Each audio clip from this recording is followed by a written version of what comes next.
ಆತ್ಮೀಯರೇ ನಮಸ್ಕಾರ. ಆರೋಗ್ಯ ಎಲ್ಲರಿಗೂ ಬೇಕಲ್ವಾ? ಆರೋಗ್ಯ ಯಾವ ಭಾಗದಲ್ಲಿದೆ? ನಮ್ಮ ಹೊಟ್ಟೆಯ ಭಾಗದಲ್ಲಿ, ಮೂರನೇ ಚಕ್ರದಲ್ಲಿ, ಮೂರನೇ ಮಂಡಲದಲ್ಲಿದೆ. ಅದಕ್ಕೆ ಮಣಿಪುರ ಚಕ್ರ. ಈ ಮಣಿಪುರ ಚಕ್ರ ಎಷ್ಟು ನೀವು ಪಾಸಿಟಿವ್ ಇಟ್ಕೊಳ್ತೀರೋ ಅಷ್ಟು ನೀವು ಆರೋಗ್ಯವನ್ನು ಕಾಪಾಡ್ಕೋಬೋದು, ಪರಮಾತ್ಮ ಕೊಟ್ಟಿರುವ ಆಯುಷ್ಯವನ್ನು ಕಾಪಾಡ್ಕೋಬೋದು. ಇಲ್ಲಿ ಶಾಂತಿ ಬೇಕು, ನೆಮ್ಮದಿ ಬೇಕು, ಕೋಪದಿಂದ ಮುಕ್ತರಾಗಬೇಕು, ಆರೋಗ್ಯವನ್ನು ಕಾಪಾಡ್ಕೋಬೇಕು. B P, sugar, stress, tension ಎಲ್ಲದರಿಂದ ನೀವು ಹೊರಬಂದು ಶಾಂತಿ ನೆಮ್ಮದಿಯಿಂದ ಬಾಳಬೇಕಂದ್ರೆ ಮಣಿಪುರ ಚಕ್ರ ಆಧಾರ ಸ್ತಂಭ.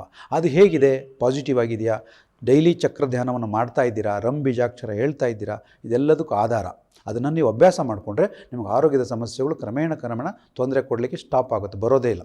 ಅದನ್ನು ನೀವು ಗೆಲ್ಲಬೇಕು. ಜೀವನವನ್ನು ಕಾಪಾಡ್ಕೋಬೇಕಂದ್ರೆ ಮಣಿಪುರ ಚಕ್ರ ಆಧಾರ. ಅದಕ್ಕೆ ವಿಲ್ ಪವರ್ ಸಹ ಇರುತ್ತೆ.